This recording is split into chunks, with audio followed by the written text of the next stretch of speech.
आता एक breaking news येते धाराशिवच्या तुळजापूर तालुक्यातील नळदुर्ग परिसरातून.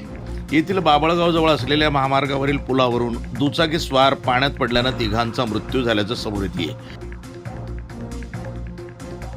ही घटना नेमकी कधी घडली याचा शोध नळदुर्ग पोलीस निरीक्षक गजेंद्र सरोदे आणि सहाय्यक पोलीस निरीक्षक नंदकुमार साळुंखे हे करत आहेत.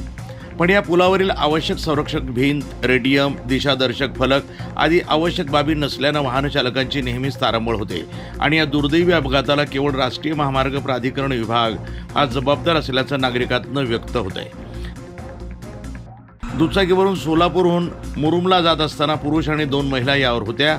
या तिघांचे मृतदेह पाण्यातून बाहेर काढताना प्रशासन पुढाकार घेत असून घटनास्थळी पोलीस अधिकारी गजेंद्र सरोदे हे चौकशी करताना दिसून येत आहेत. मयत तिघे उमरगा तालुक्यातील मुरुम येथील असल्याचं प्राथमिक स्वरूपामध्ये माहिती समोर येत आहे. मयत पुरुषचं नाव अयूब नदाफ आहे.